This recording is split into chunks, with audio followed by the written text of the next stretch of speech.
Hello viewers, welcome to VAP student. இந்த வீடியோவில் நம்ம ரியாக்டில் உள்ள ஃபார்ம்ஸை பற்றி படிக்க போகிறோம்.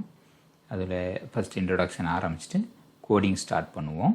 ஸோ இது வரைக்கும் நம்ம ரியாக்டில் உள்ள கம்ப்ளீட் கைட் அப்படிங்கிற அந்த வீடியோ சீரீஸில் க்ரியேட் அப்ளிகேஷன் பார்த்துருக்குறோம். அப்புறம் காம்போனண்ட்டை க்ரியேட் பண்ணுறதை பார்த்துருக்குறோம். அதுக்கப்புறம் ப்ராப்பர்ட்டிஸ் எப்படி பாஸ் பண்ணணும் ஒரு காம்போனண்ட் இன்னொரு காம்போனண்ட்.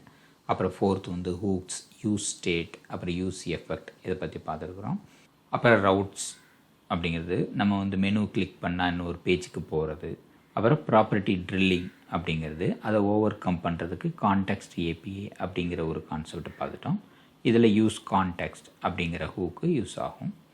இப்போ நம்ம பார்க்க போகிறது ஃபார்ம்ஸ் அப்படிங்கிறது. ஸோ இப்போ இந்த ஃபார்ம்ஸ் அப்படின்னு சொல்லும்போது நம்மளுக்கு பல கண்ட்ரோல்ஸை ஒரு சின்ன ஸ்க்ரீனில் வச்சுருப்போம். ஒரு பேஜ் அப்படி இல்லைன்னா அது காம்போனண்ட் அப்படின்னு இருக்கும். அந்த பேஜில் வந்து டெக்ஸ்ட் பாக்ஸ், அப்புறம் button, radio button, drop down box, அதாவது செலக்ட் பண்ணுவோம்ல அது. ஸோ இந்த மாதிரி நிறைய கண்ட்ரோல்ஸ் அந்த ஃபார்மில் வச்சுருப்போம். இப்போது ஃபைனலாக நம்மளுக்கு என்ன வேணும்னா ரெண்டு விஷயம் தான் பண்ணணும். ஃபார்ம் சப்மிட் பண்ணணும். அப்போ நம்ம ஏதாவது சேவ் பண்ணுறோம் அல்லது அப்டேட் பண்ணுறோம், இந்த மாதிரி விஷயங்கள்லாம் நடக்கும்ல, டெலீட் பண்ணுறது, இதெல்லாம் தான் ஃபார்ம் சப்மிஷன் அப்படிங்கிற கேட்டகரியில் வரும். அப்புறம் நம்ம கொடுக்கக்கூடிய இன்புட் எல்லாத்தையும் வேலிடேட் பண்ணணும். ஒரு ஃபார்மில் இந்த ரெண்டு கேட்டகரியையும் பண்ணிட்டோம்னா அந்த ஃபார்ம் 100% கம்ப்ளீட் ஆகிடுச்சு அப்படின்னாரு. ஸோ இதை தான் நம்ம பண்ண போகிறோம். இதில் ஒவ்வொரு ஸ்டெப்பாக பார்த்துடலாம். ஸோ இதுக்கு வந்து நம்ம ஒரு ரியாக்ட் அப்ளிகேஷன் ஜென்ரேட் பண்ண போகிறோம். அதுக்கு பேர் ரியாக்ட் ஃபார்ம்ஸ் அப்படின்னு நான் பேர் வச்சுருக்கிறேன்.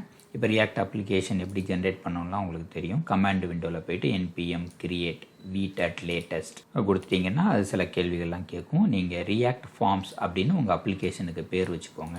அப்போ நம்ம ஃபோல்டர் அப்படி தான் க்ரியேட் ஆகும். ஸோ அந்த ஃபோல்டருக்குள்ளே போயிட்டு கோட் ஸ்பேஸ் டாட் இது போட்டிங்கன்னா உங்களுக்கு அப்ளிகேஷன் விஎஸ் கோடில் ஜென்ரேட் ஆகிடும். அப்புறம் விஎஸ் கோடில் வந்து டெர்மினலில் நீங்கள் npm இன்ஸ்டால் பண்ணிவிட்டு npm ரன் டெவ் பண்ணிங்கன்னா உங்கள் அப்ளிகேஷன் லோக்கல் ஹோஸ்ட் 5173ல் ஓப்பன் ஆகிருக்கும். அதை தான் நான் இங்கே காமிச்சிருக்கிறேன். இப்போதைக்கு நான் க்ளீனப் பண்ணி எம்டியாக ஒரு ஸ்க்ரீன் வச்சுருக்கிறேன்.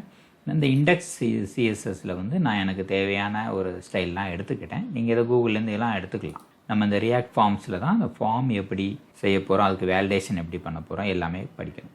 அதுக்காக நான் ரெடி பண்ணி வச்சுக்கிட்டேன். app.jsxல நான் ஒரு எம்டி காம்போனண்ட் அந்த மாதிரி தான் இருக்குது. உள்ள எதுவுமே இல்லை. அப்புறம் index.html வழக்கம் போல் நம்ம டைட்டிலை சேஞ்ச் பண்ணியிருக்கிறேன். அப்புறம் அந்த ஃபேவரட் ஐக்கான் இருக்கும்ல அதையும் நான் சேஞ்ச் பண்ணியிருக்கேன். இந்த ஃபேவரட் ஐக்கானை நான் அந்த அசெட்டுக்குள்ளே போட்டிருக்கிறேன், பெல் லோகோ அப்படின்னு. அவ்வளோதான். ஸோ இதெல்லாம் நீங்கள் எதுனாலும் வச்சுக்கோங்க. இதான் இந்த க்ளீனப் பண்ணுறதுக்கான விஷயங்கள். ஸோ இப்போ இந்த எஸ்ஆர்சி ஃபோல்டரில் வந்து நம்ம ஒரு ஃபோல்டர் வைப்போம். அதுக்கு பேர் காம்போனன்ட்ஸ். இந்த காம்போனன்ட்ஸுக்கு உள்ள ஹெட்டர் அப்படின்னு ஒரு காம்போனண்ட் வைக்கிறேன். .jsx வழக்கம் போல் காம்போனண்ட்டு க்ரியேட் பண்ணுவோம்லாம் அதே தான்.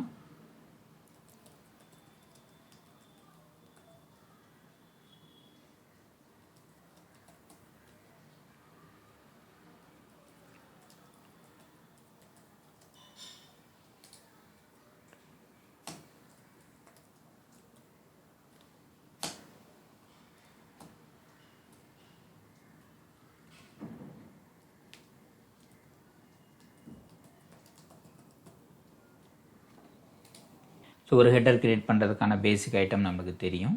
இது எல்லாமே கண்டிப்பாக இருக்கணும். ஒரு டைட்டில் போட்டிருக்கேன் h1 அப்படின்னு. இப்போ நம்ம இதை சேவ் பண்ணாலும் எதுவும் ஆகாது. நம்ம app.jsxல இங்கே வந்து நான் என்ன செய்கிறேன்னா ஒரு ஹெட்டர் காம்போனண்ட்டை ஆட் பண்ணுறேன். ஹெட்டர்னு போட்டுட்டு ஒரு டேப் அடிச்சிங்கன்னா மேலே காம்போனண்ட்டு ஜென்ரேட் ஆகிடும். இங்கே வந்து நீங்கள் .jsx கூட போட்டுக்கலாம். இங்கேயும் க்ளோஸ் பண்ணிக்கணும். அவ்வளோதான். இப்போ நீங்கள் சேவ் பண்ணிங்கன்னா இங்கே எனக்கு வந்துடுச்சு ரியாக்ட் ஃபார்ம்ஸ் அப்படின்னு. ஓகே, ரியாக்ட் ஃபார்ம்ஸ்னு வந்துடுச்சு. இப்போ இந்த h1ங்கிற அந்த டேக்கை வந்து நான் எம்டி ஃப்ராக்மெண்ட்டுக்கு பதிலாக ஹெட்டர் அப்படின்னு ஸ்மால் லெட்டரில் எல்லாம் எழுதுகிறேன். இப்படி ஒரு டேக் வச்சுருக்கிறேன். அந்த மாதிரி நம்ம எழுதுகிறோம். இந்த டேக் என்ன செய்யும்னா ஹெட்டருக்குள்ளே h1 இருக்குது. இப்போ நான் index.css போனேன்னா இங்கே ஹெட்டர் அப்படின்னு ஒரு ஸ்டைல் வச்சுருக்கிறேன். அதனால் அதை நான் யூஸ் பண்ணிக்கிட்டேன். இப்போ ஹெட்டருக்குள்ளே இமேஜ் எப்படி இருக்கும், ஹெட்டருக்குள்ளே h1 எப்படி இருக்கும் அப்படிங்கிறதுக்காக. இப்போ நான் இந்த இதை சேவ் பண்ணேன் அப்படின்னம்னா எனக்கு டிசைன் கொஞ்சம் வேறு மாதிரி வரும். அவ்வளோதான், வேறு ஒன்றும் இல்லை. இப்போ இதில் நம்ம ஒரு இமேஜ் டேக்கும் வைக்க போகிறோம். இமேஜ், அப்புறம் எஸ்ஆர்சி நம்ம சொல்லணும், சோர்ஸ் ஃபைல் என்னன்னு சொல்லணும். அதுக்கு அடுத்து ஆல்டர்னேட், சோர்ஸ் ஃபைல் இல்லைன்னா எனக்கு ஏதாவது ஒரு வேல்யூவை டிஸ்பிளே பண்ணணும். அதுக்காக ஆல்டர்னேட் அப்படின்னு போடுதேன். இதையும் க்ளோஸ் பண்ணணும். இப்போ சோர்ஸ் ஃபைல் இமேஜ் வைக்கிறதுக்கு நம்மளுக்கு தெரியும். அதை இம்போர்ட் பண்ணணும். இம்போர்ட் லோகோ இமேஜ் அப்படின்னு நான் பேர் வைக்கிறேன்.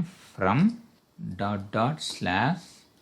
அசட்டுக்குள்ளே /perl_logo.png அப்படின்னு பேர் வைக்கிறேன். இந்த லோகோவை நம்ம இந்த இடத்துல ஒரு கர்லி ப்ராக்கெட் போட்டு போடுறோம்.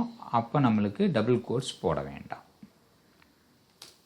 இப்போ இது வந்து ஒரு வேரியபிள் ஆகிடுச்சு. இப்போ நான் சேவ் பண்ணேன் அப்படின்னம்னா இது என்ன எரர் சொல்லுது, fail to resolve import asset perl_logo LOGO.